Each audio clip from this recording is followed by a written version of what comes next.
Welcome, beautiful soul, to the series of integration of the spiritual gifts of all that is within our consciousness, within our body, within our name, our DNA. And today we will begin the integration with, that's the biggest one for humanity right now is darkness, integrating the darkness. As you've been on this spiritual path, many offerings, many teachings, many things that are done are to clear, to transmute the darkness. And I invite you today in this beautiful space. This is a beautiful, loving space. You are always welcome. This is my home. I welcome you in for a conversation of what is truly darkness. What is this darkness we're so eager to transmute, to cut off, to dissipate, to point fingers, to run away from, to cast it aside as if it's not our own? I'll let this sink in a little bit because you've been on the journey of finding the light and transmuting the darkness. So, what is darkness? What is darkness but the pain, the reminiscence that we hold on to from our past trauma that we have in our DNA?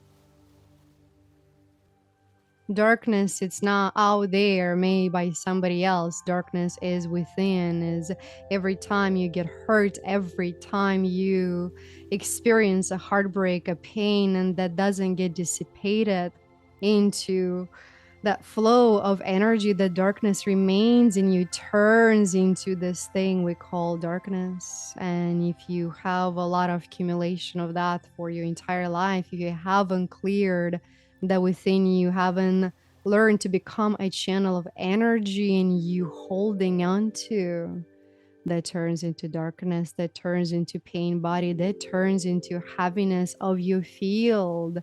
That is only a matter of a small trigger to burst that into flames, to exude darkness. We are creating a darkness from holding on to what is not ours, from a perception, from a density that feels uncomfortable. When we resonate a vibration of love, of joy, of you're perfect simply because you are, and that feels easy, that feels good. But if I were to take you down to face the deepest, darkest winds you've ever experienced, when your heart was broken, when you were shattered, that doesn't feel good. Then we run away from it. But that darkness was there to expand you into the wholeness, into oneness. And here's the key. You need both the light and dark, shadow and the light, to create a whole, to have balance. You will not see a fire burning unless it's dark outside, then you can truly enjoy the light that is exuding all around. Even our constellation is a dark and light. Without one, you wouldn't have the other. You wouldn't know the difference. You'll be one with all.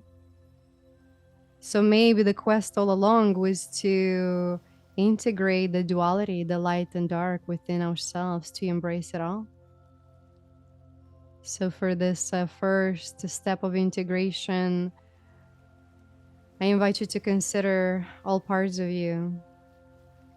The parts are incomplete, the parts are not whole. The parts that you considered out of the character and you blame somebody else, but that was also you. Bring those back home. See them all coming one by one by one, and if you need a longer journey, find the link below. Bring those parts, integrate them back home. Until we embrace the duality, the light, the dark within us all. We are walking through the world half blind, only looking for the light, ignoring the shadow that is next to the light so we can enjoy the whole. You have light and dark, you have yin and yang, you have it all to create a balance.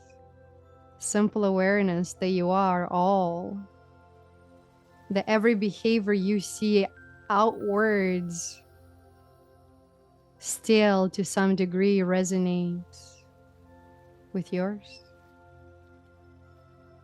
So until you recognize that your surrounding is all of you and you embrace it all, and when you're ready to jump higher, to bathe more into your light, into your amazingness, you'll be light enough to flow that frequency because you brought everyone back home. No one is left behind. Bring all parts of you back home, integrate the good, the bad, the dark, the light, and become whole. And I will see you tomorrow with a new integration of your amazingness. That you could be a whole you. Welcome home.